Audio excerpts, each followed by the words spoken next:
കുത്തി ഉരുള് പൊട്ടുന്നത് പോലെ കയ്യിലിരിക്കുന്നത്. എനിക്ക് കടാവ് എന്ന് പറയുമ്പോൾ തോന്നുന്നു.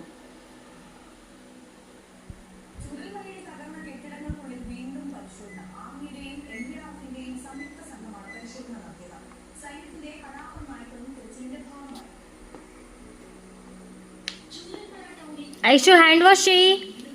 ഐഷു ഹാൻഡ് വാഷ് എങ്ങനെ? ഹാൻഡ് വാഷ് ചെയ്യ്.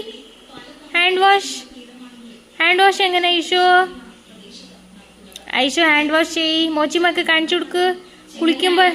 കുളിക്കുമ്പോ എങ്ങനെ ഹാൻഡ് വാഷ് ചെയ്യാ? അത് ഇതിന്റെ പൊടി.